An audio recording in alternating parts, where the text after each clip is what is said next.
Mulheres que trabalham com frutas, legumes, verduras e no processamento artesanal dos alimentos. O Ser Empreendedor de hoje conta a história delas que decidiram transformar toda essa arte em um negócio próprio.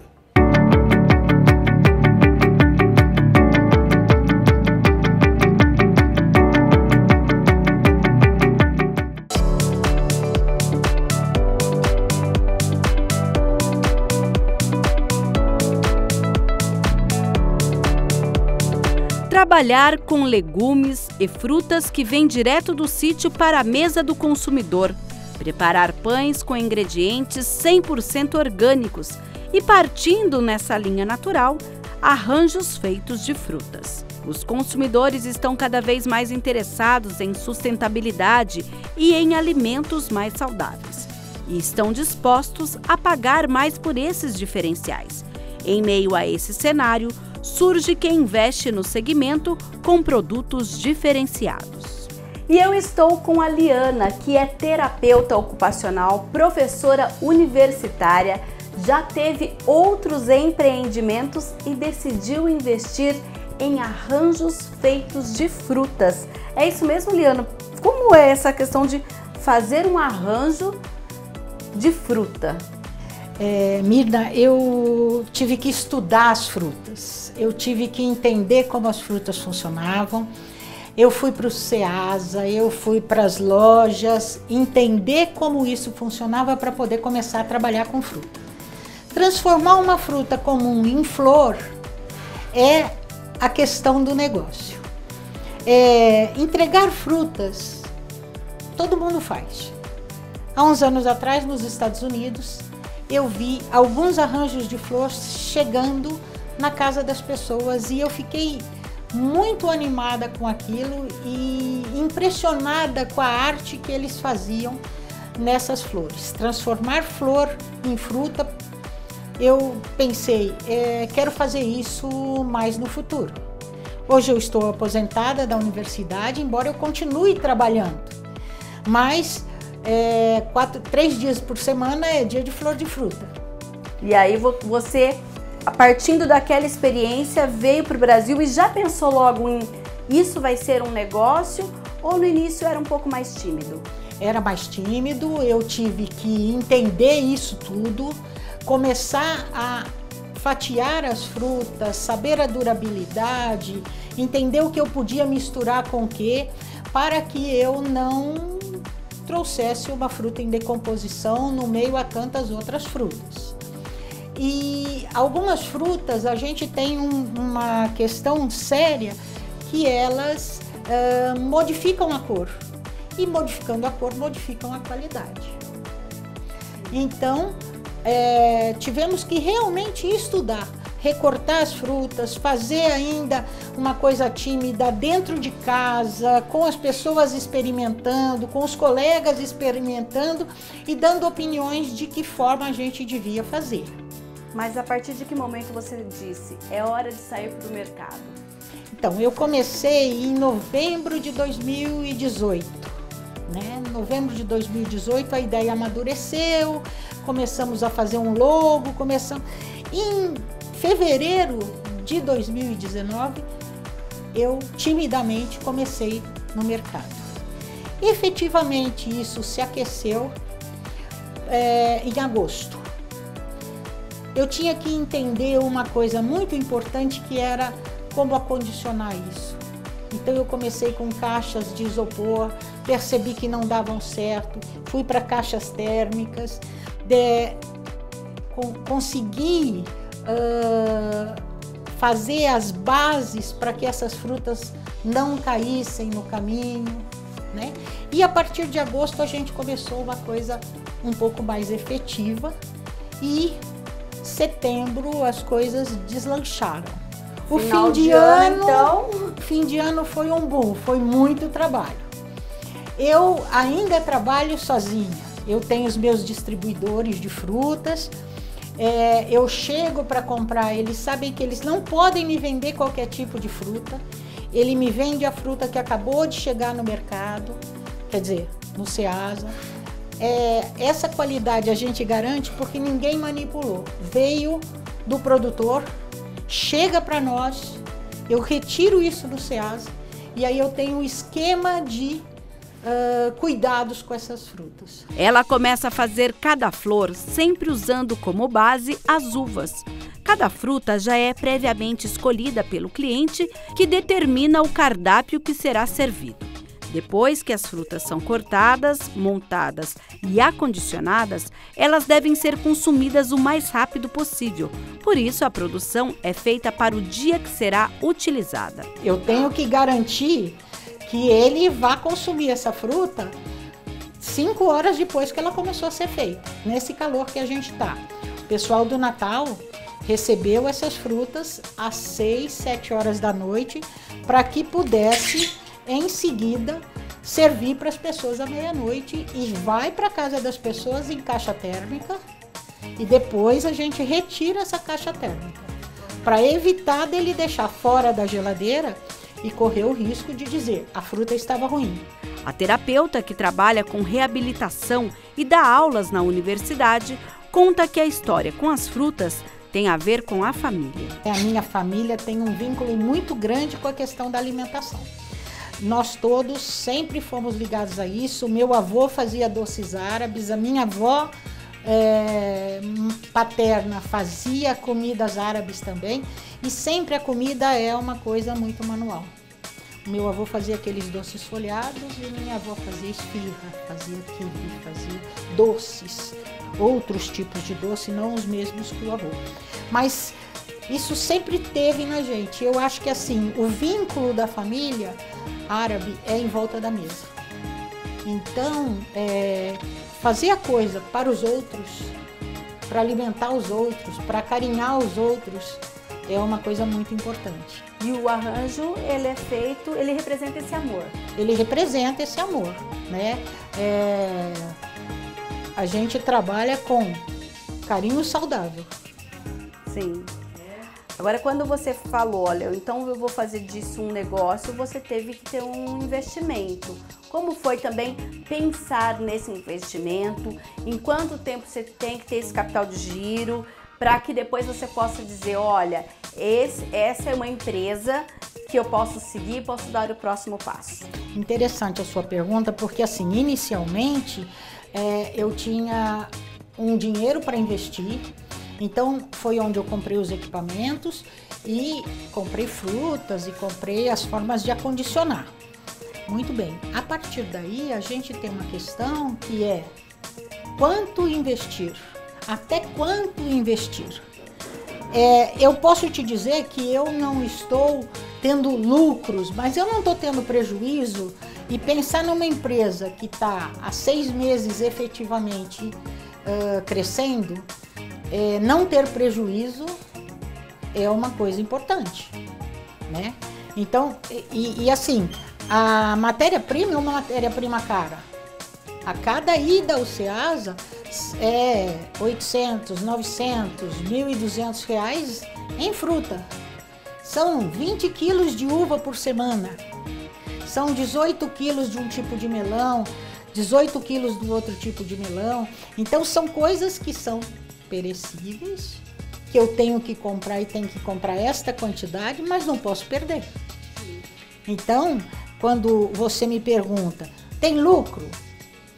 Não tem prejuízo por enquanto. Em 6 meses, a gente acha que isso vai chegar no momento de ter um capital de giro e não ter que investir mais. Tudo mas que entra, sai. Mas esse fluxo você controla sozinho ou você tem alguém que te ajuda? Não, eu controlo tudo sozinho. Controlo quanto gasto cada semana, quanto...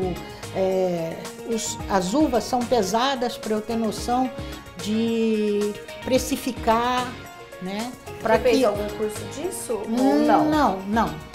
Eu comecei a trabalhar com alguns livros, com umas orientações, não tem perda, todos os retalhos de fruta, eles viram suco ou viram polpa para virar suco. E aí você vende também? Não, vai de cortesia. Vai de cortesia. Ganha um mimo, digamos assim. O cliente ganha um mimo, ou em chup-chup, ou em saquinhos que ele pode abrir, deixar derreter, bater no liquidificador e ele tem um suco puro. Como que você sente hoje, apesar que, como você falou, ainda não estou saindo no prejuízo, mas você faz aí um planejamento de quando você vai ter, por exemplo, o seu investimento de volta? Eu imagino que mais ou menos um ano a gente já terá isso com tranquilidade, né? Pensando que nesses 6 meses as contas se pagam, eu acho que em um ano tudo que foi investido, eu tenho condições de ter retorno disso. Você pensava já, eu até contei no início que você já empreendeu em outros setores, o que você já fez? Eu já tive uma loja de brinquedo importada, trabalhava junto com meu irmão e eu também fazia bolos decorados. Tudo ligado à questão de manter as minhas mãos trabalhando pela habilidade de fazer os aparelhos. Ah, você faz os aparelhos? Eu faço os aparelhos. Ah, os aparelhos são... Isso você continua aqui 3 vezes por semana, frutas, e os outros 4 dias é PUC. PUC.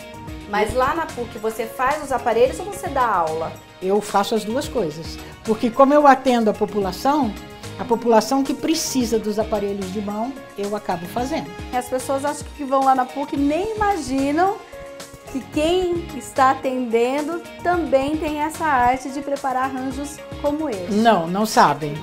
Não sabem.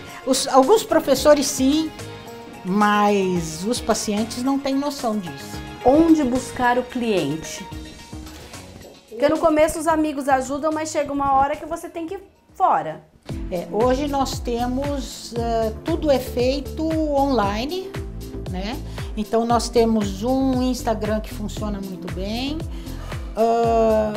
um WhatsApp. Rede social.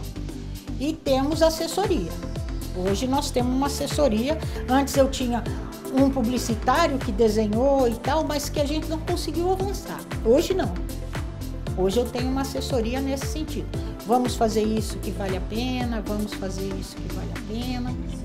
Né? Até para divulgar todo esse trabalho. Até para divulgar. E o seu público hoje é Campinas ou vai além? Eu consigo atender até 100 quilômetros. Não consigo atender muito mais, porque ainda dependo de pessoas que entregam. Tá. Se a gente Mas você tivesse... montou uma rede de entrega? Tem uma rede de entrega. Eu envolvo algumas pessoas nessa rede de entrega para garantir que esse produto chegue bem. Eu não posso contratar alguém que vá levar isso e... De qualquer forma, né? Não.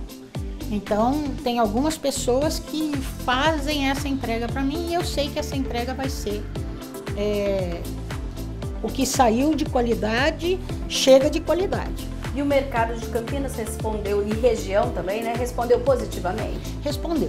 As pessoas que veem o arranjo e as pessoas que comem as frutas gostam muito. As crianças que não comem frutas começam a comer fruta porque não é uma fruta, é uma fruta decorada. É uma flor. É uma flor. Você já me disse que é aposentada e continua trabalhando, mas você acha que em algum momento você vai falar, não, me aposentei de vez, vou me dedicar apenas ao meu negócio? Eu não sei te responder isso ainda por conta do seguinte, eu gosto muito de atender. Dá para unir as duas coisas. Dá para unir as duas coisas. Mesmo que aumente a demanda? Mesmo que aumente a demanda, porque assim, a intenção futura é que o Flor de Fruta cresça num sentido de que a gente possa ministrar aulas e ensinar as pessoas a fazer flor de fruta. Expandir o mercado, não o mercado da liana, expandir o mercado de flor de fruta no Brasil.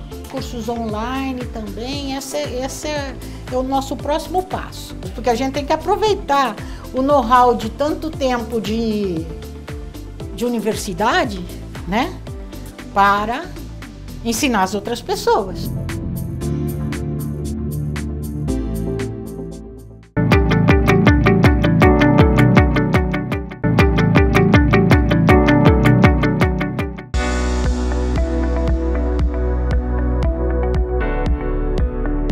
produtos orgânicos estão cada vez mais presentes nas lojas. Em menos de uma década, o número de produtores orgânicos registrados no Brasil triplicou. Segundo o levantamento do Ministério da Agricultura, em 2012, havia no país quase 5,9 mil produtores registrados. E até junho de 2019, o órgão registrou mais de 17,7 mil produtores, um crescimento de 200%. Segundo estimativa do Instituto Biodinâmico, uma das instituições que certifica esse tipo de alimento no Brasil, o consumo de orgânicos aumenta 30% a cada ano. Ele se torna uma alternativa para o consumidor atento com a qualidade da alimentação e a preservação do meio ambiente. Neste mercado, a Priscila e o marido, que já participaram do programa no início de 2017, quando eles vendiam a produção do sítio, que tem registro de orgânico, em uma feirinha e que agora contam com um ponto fixo, decidiram expandir o negócio. Uma loja que vende desde os produtos in natura até aqueles que foram produzidos direto no sítio ou na mini padaria, bem ao lado de um café que traz toda essa concepção. Desde o início, a nossa proposta era produzir orgânicos e fazer a venda direta para o consumidor final. Então, para a gente fazer isso, no começo a gente fazia essas feirinhas, fazia lá na Vila Marieta, aqui em Sousas, logo já ficou 2 vezes por semana. E a gente também tem o delivery em Morungaba e em Itatiba.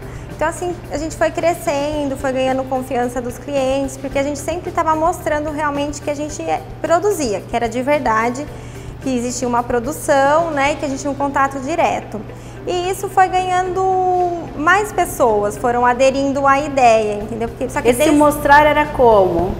Era através das redes sociais? É isso? Isso, é rede social. Desde o início, a nossa venda foi pelo WhatsApp. Então assim, há 4 anos atrás, ainda nem era todo mundo que usava o WhatsApp, e eu pegava o WhatsApp de todo mundo, pedia o contato e falava, eu vou te mandar uma lista, você aceita? Ah, aceito.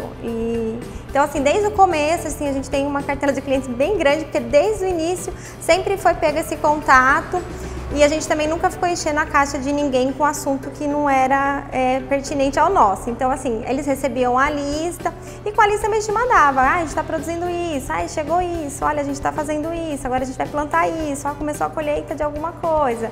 E as pessoas foram sentindo parte disso, né? E também, quando dava errado, também a gente contava. Então assim, deu uma geada, a gente perdeu tudo, né? A gente perdeu um espinafre, uma colheita de alguma coisa. Então, essa relação com o cliente foi crescendo. E isso mais gente foi chegando. Então, assim, eu até acho difícil falar cliente, porque não são clientes, foram amigos, viram uma grande família. Ela foi adaptando a sugestão do que era produzido para ser vendido ao consumidor, de acordo com o gosto do cliente. Eu queria que as pessoas aderissem mesmo, que elas pudessem escolher o que elas iam comprar, entendendo, de acordo com o que a gente estava produzindo. No começo era bem difícil, porque a gente também, além de estar estudando, a gente não tinha muita experiência. Então assim, faltava muita coisa, porque a gente não tinha essa ideia da demanda. Hoje em dia não, eu já sei quem são meus clientes, o que eles gostam, e a gente vai plantando em cima disso. Lógico que sempre tem espaço para mais gente, né? Então assim, e a nossa ideia hoje, além de ter chego até aqui, de estar num espaço físico, né, abrindo todos os dias e podendo ter outros produtos, né, que não seja só da produção, também mostrar para as pessoas que elas podem, que o pequeno produtor, eles conseguem ter um alcance maior, né, que não é que, assim, a nossa alimentação no Brasil, a maior parte é da agricultura familiar. Então assim, hoje em dia eu quero mostrar aqui para você, produtor, que você pode, que você consegue. Então a nossa ideia também é essa, entendeu? É mostrar que dá para fazer. Dá trabalho, mas dá para fazer. Hoje, além daqueles produtos naturais que você escolhe direto lá do sítio, o que você faz a mais que agregou valor ao seu negócio? Então, a gente tem produção de tomate, eu acho que naquela época a gente falou bastante do tomate. Então assim, a gente já começou ali, tipo, sobrou um pouco de tomate, não sei o que, a gente fez o molho. E depois do molho, tem tempero. Aí hoje a gente começou a colher bastante berinjela, no verão tem bastante berinjela, então a gente já está fazendo um antepasto. E aí a gente vai transformando o que a gente colhe, então aqui tem um excedente, né? E a gente transforma ele em produtos naturais, que é tudo 100% de ingredientes orgânicos, então acaba tendo uma oferta de mais itens, né? Além do in natura. E como foi para vocês dar aquele passo, né? De 2 dias da semana, vindo para Sousas e agora com um espaço, com essa responsabilidade de abrir praticamente todos os dias. Me fala desse planejamento. Bom, foi assim, a gente sempre trabalhou muito, porque no começo era só eu e o Jean mesmo, de verdade, assim, então tinha o sítio do nosso tio e a gente fazia toda a parte de colheita, de embalar, para vender, era só nós dois. Então o que foi mudando é que assim, foi chegando mais gente para ajudar a gente para trabalhar no sítio. Então, e a gente decidiu no primeiro momento estruturar o sítio, porque pra gente o mais importante é a produção, pra gente o mais importante é o cuidar do meio ambiente. Então assim, isso só existe se lá tiver mesmo direitinho. Então assim, a gente foi nesses anos, né, foram mais de 2 anos só no sítio. Investindo lá. Investindo no sítio e continuando trabalhando do mesmo jeito, fazendo as feirinhas do mesmo jeito. Se você acompanha a gente um pouquinho, a gente não faz tanta divulgação, assim, não é uma coisa muito massiva, então a gente tenta falar mais com os nossos clientes, pede indicação, mas não faz uma coisa assim que a gente não possa atender. Então a gente foi trabalhando a produção, porque também não adianta você falar, estamos orgânico e chegar e a pessoa não ter. Então a gente foi trabalhando essa produção. Então foram aí 2 anos só de investimento no sítio. Então como eu e meu marido a gente trabalha junto, então assim, era tudo no sítio. Então era 100% voltado financeiramente e a energia mesmo no sítio. E quando o sítio já começou a ter uma produção maior, a gente conseguiu, aprendeu também a produzir algumas coisas, porque né, cada cultura tem as suas necessidades. Então quando a gente viu que a gente conseguia, a gente falou, tá, então agora já dá pra gente ter. Porque assim, a demanda sempre existiu aqui em Sousas, principalmente aqui em Sousas. Sempre existiu para mais dias. A gente vinha 2 dias só na parte da manhã, na quarta e no sábado, e sempre existiu. E a gente não conseguia atender, né? E aí foi indo, a gente foi se planejando na produção. Aí quando a gente se planejou na produção, surgiu a oportunidade de um outro ponto fixo, né? Que a gente poderia ter, que era 17 metros quadrados, e a gente foi para lá o ano passado. Só que lá, por questão assim, física mesmo, eu não conseguia abrir todos os dias, né? Então, nem pessoalmente para poder abrir, e nem o espaço físico me permitia deixar alguns produtos para poder abrir todos os dias. E foi evoluindo com os clientes pedindo e a gente planejando. A ideia amadurecendo, então. A ideia amadurecendo. Aí chegou um dia que tipo assim, nossa, ficou muito pequeno, tipo, não dá, o que nós vamos fazer? E aí foi bem assim, não foi assim tão planejado, existia toda uma ideia, mas não um planejamento, vamos fazer isso em tal época. E aí foi que a gente falou, não, agora a gente vai ter que sair daqui porque o espaço está muito pequeno. E aí surgiu esse espaço que a gente está hoje. Com a escolha do espaço e um investimento de R$50 mil, foi a hora de colocar em prática muitas ideias que até então estavam guardadas. Era o projeto de fazer as conservas e os pães artesanais. Então aqui tem um espaço que a gente conseguiu montar essa mini padaria, né, de fermentação natural com 100% orgânico.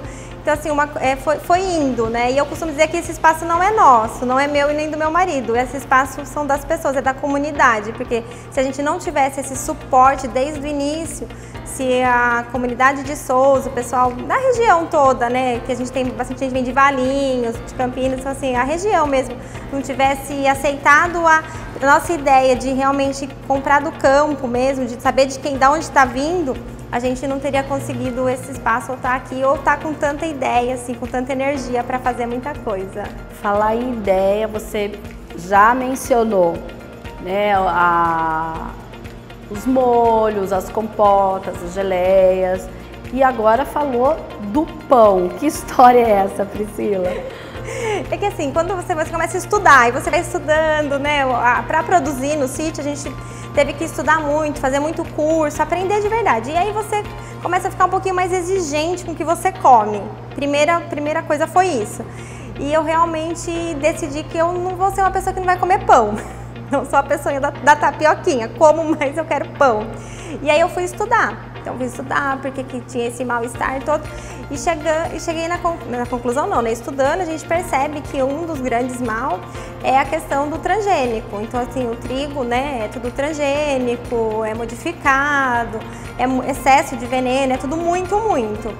E aí eu falei, bom, vou fazer meu próprio pão, né? E aí, tipo assim, não é tão fácil fazer o próprio pão. E aí eu comecei a estudar a fermentação natural, que já era uma coisa também que eu gostava. Porque eu falei, não quero ficar usando uma coisa biológica, uma coisa que eu tenho que comprar o fermento, que não sei de onde veio. Porque a nossa questão sempre é de onde veio. Quando você começa a trabalhar com orgânico, você traz muito isso também para sua concepção de vida pessoal, né? Isso, é pra gente, assim, da onde veio, sabe? Não é tipo assim, pra mim não é só vender um produto, né? Então, assim, a minha questão de empreendedora, eu já tive uma confecção de moda praia, e chegou um momento que não fazia mais sentido pra mim. Porque a questão pra mim não é vender, a questão é saber de onde veio, é fazer, ter sentido, sabe? E essa questão do coletivo, não é uma coisa minha, eu não faço sozinha. Né? Não sou eu que desenvolvo, eu que crio, na verdade está tudo aí. E a história do pão veio assim, tipo, da necessidade própria de consumo, assim, porque não estava fazendo sentido. Os clientes pedindo, porque assim, a gente tem muita abertura, então assim, né, se fosse por eles, eu estava aberto um restaurante. Eu vi quando eu cheguei, tinha uma pessoa perguntando, vocês vão servir almoço? Então assim, tem muita demanda, tem muita gente aí, se alguém empreendedor quiser fazer, tem bastante coisa. Mas a gente foi chegando nessa história do pão, fui estudando e fui fazer, e assim, aí eu comecei a fazer os testes, na verdade, do pão, e o pessoal, os nossos, por isso que eu falo assim, são clientes, são amigos, então não, eu quero. E quando é uma coisa que é de verdade, eu acho que ela sai naturalmente, sabe? As pessoas falam, você está acertando de primeira, mas eu acho que assim, quando você tem bons ingredientes e uma coisa de verdade, fica bom. Então assim, eu falo assim, os grandes chefes não fazem muito falando que é orgânico, né? Eles acham que é segredo, mas o segredo é um bom ingrediente, né? Além dos pães com ingredientes orgânicos, antepastos, bolos, geleias. Como tem um espaço bom, eu consigo desenvolver nas receitas aqui. Então assim, a parte de nova que a gente fez, antepasto, algumas coisas, então eu consigo desenvolver com o tempo que eu tô aqui, vou desenvolvendo as receitas, mas a produção fica no sítio. Aqui é os pães são produzidos aqui, mas a gente traz água do sítio para fazer a produção do pão. A gente não usa com a água do sítio. A gente não usa água encanada para fazer os pães, então tem todo um diferencial. Sempre tem conexão com o sítio, E assim, uma das coisas dessa parte ser produzida no sítio é porque assim a gente garante mais o frescor, a gente já colhe, já seleciona e já prepara lá. Com o crescimento dos negócios, o casal teve que mudar a maneira de trabalhar. As tarefas que antes a gente fazia tudo junto, então ele tá ficando mais com a parte do sítio e eu mais com a parte do empório, da parte com o relacionamento com os clientes mesmo. Todo mundo faz parte, então assim, não tem como a gente abandonar, falar agora eu vou ficar só lá em Souzas. A gente continua com a feira na Vila Marieta e a gente tem mais 2 colaboradores que ajudam lá. O Jean vai pra feira e tem dia que eu vou. Então a gente alterna, porque a relação da família virou uma família, então assim, a gente tem um relacionamento muito próximo com o cliente. Então a gente continua fazendo a feirinha, a gente continua fazendo o delivery, a gente vai continuar fazendo. Desde o começo essa ideia de ter o contato direto, a gente está aqui hoje justamente por causa dessa conversa com o cliente, né? Que as pessoas foram conhecendo, porque se tinha uma ideia de que o orgânico estraga muito rápido, e não existe, não é isso, entendeu? Não é o orgânico que estraga rápido, o orgânico é comida de verdade, como que ela vai estragar rápida, né? O que estraga rápido é você não ter um contato direto, ela demorar 3 dias para chegar no supermercado, num caminhão quente, isso que faz estragar rápido. Agora, se você tem a oportunidade de comprar direto, né, existem várias feiras, existe muita gente, muito pequeno produtor fazendo isso, então acho que as pessoas têm que dar chance, sabe? A minha ideia não é virar grande fazendeira, não, a ideia sempre foi essa mesmo de ser pequena, direta. A minha ideia hoje eu quero que as pessoas que são pequenos, que eles saibam que eles possam fazer orgânico, sabe? Que eles entendam que eles podem entrar nesse mercado e cuidar do meio ambiente e se sustentar.